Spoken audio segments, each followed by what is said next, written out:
The media is among Russia's targets in this war. This TV tower in the Ukrainian capital, Kiev, was bombed.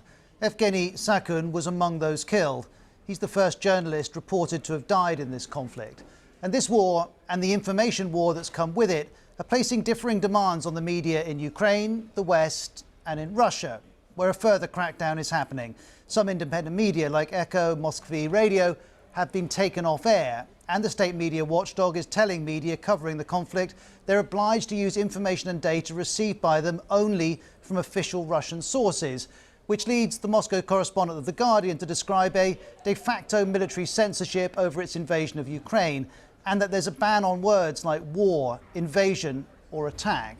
And I wanted to look at the media dimension of this war through the experiences of 7 people. The first is Ivan Kolpakov. He's editor-in-chief of Meduza. It's an independent Russian news outlet which publishes via Latvia. Meduza in April 2021 was marked as a foreign agent in Russia, and it was a very challenging time for our editorial staff.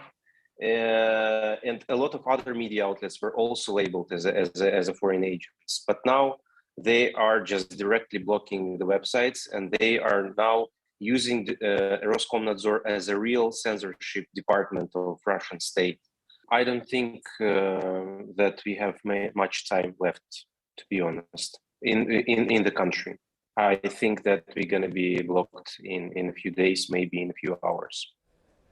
Also covering this war is Olga Malchevska from BBC Ukrainian. Until recently, she was in Kiev, but she's now in London. And on Friday, she found out that her family's home in Kiev had been destroyed.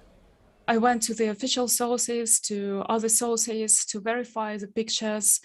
And only when I got the confirmation that there was definitely that address, and when I got that confirmation from the official Ukrainian emergency service, and also when I saw the same kind of footage from my neighbors, I was able to say that yes, that is that particular building. So, and I'm describing that to let you know that that procedure is the same for all our BBC Ukrainian journalists. So if we emotionally know, let's say, that object was targeted or that person was targeted, unfortunately, we do verify it from several sources, and we do not report anything emotionally.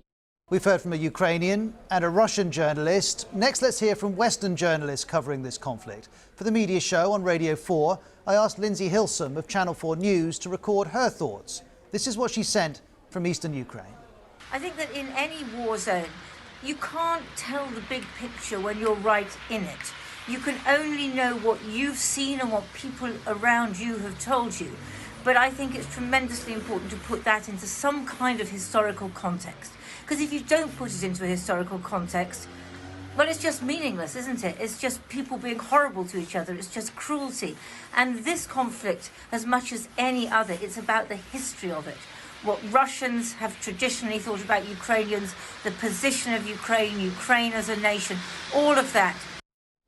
This issue of context, of seeing the whole picture, is also on Roland Oliphant's mind. He's the senior foreign correspondent of The Telegraph, and he sent me this on WhatsApp.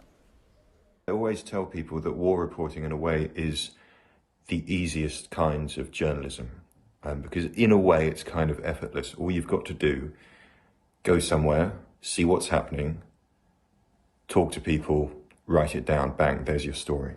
The flip side of that, which I really feel in this conflict, is that you're a tiny cog in an absolutely enormous machine, and you can see and know very little. People talk about the first draft of history. Pompous journalists like to talk about the first draft of history. It's not. If it is, it's a very whole draft, because you don't know what's going on. You can only, your line of sight is very limited. I haven't seen a single Russian soldier yet. I've been close to them. I've heard them firing their guns. I've heard their cannons and their artillery. I haven't seen a single Russian. Often when I'm in a place, all I know is that explosions are occurring, or people are running, or that people are scared. Those people often don't know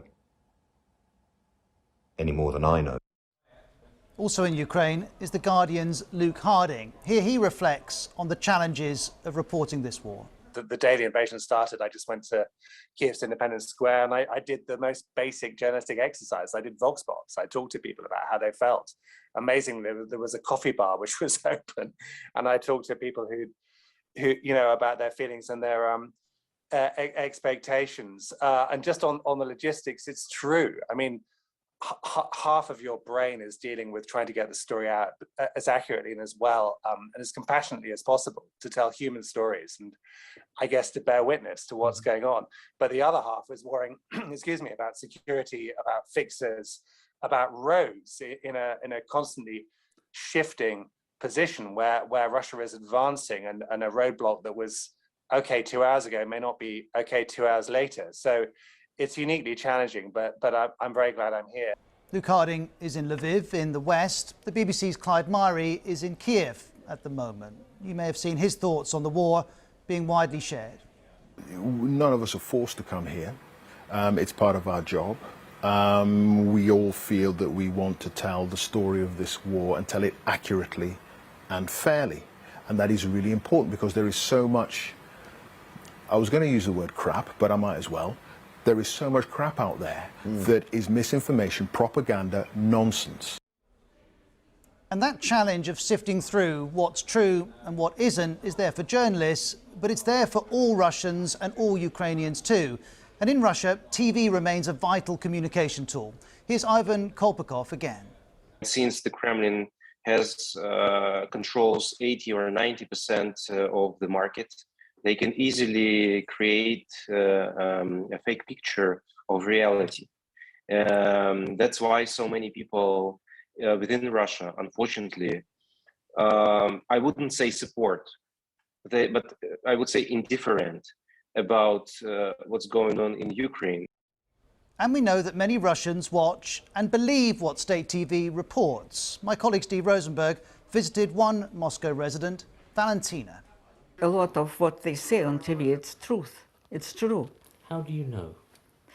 Well, when I read in a foreign newspaper that Russians bomb Kharkov and so on, I know that it's not true, because they promised not to do this, and they will never do this.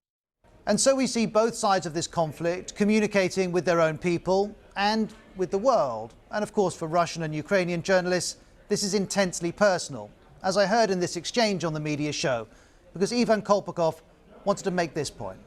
It's horrible, and it is also one of the results.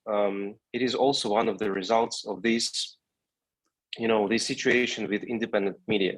And I'm not sure that I will be able to say that. I think we all have to. It is a necessary thing to say if you're a Russian journalist or anyone from Russia right now. I want to say sorry to my Ukrainian colleagues. I feel terrible personally. I'm broken, and I'm angry about Russian authorities. I think it is a real catastrophe for Russia, and I'm really sorry that we didn't stop Russian authorities from doing that.